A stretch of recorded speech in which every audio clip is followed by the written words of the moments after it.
Burong kanin. Ayan. Hipon yan. Sarap niyan. Lalo may gulay ka. Ayan. Meron akong ampalaya. At yung mga nilagang, di naubos yung mga nilagang eggplant. Ayan. Tinorta ko. Para maging ulam pa today. Good morning everyone. Ayan, kakain si Lola nyo kasi inom tayo ng gamot. Gamot ng matanda. Ayan. Ayan, lalapang ako. Kain tayo. Magandang umaga sa lahat.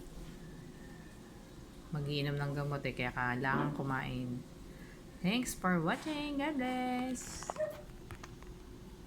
Yan muna ang ulam ko ngayong umaga. Buro. Merong torta. Ayan. Kain tayo. May kaldereta pa doon. At saka may mga tira-tira pang ulam kami dyan. Ayoko na yun. Gusto ko iba naman. Ayan. Thanks for watching.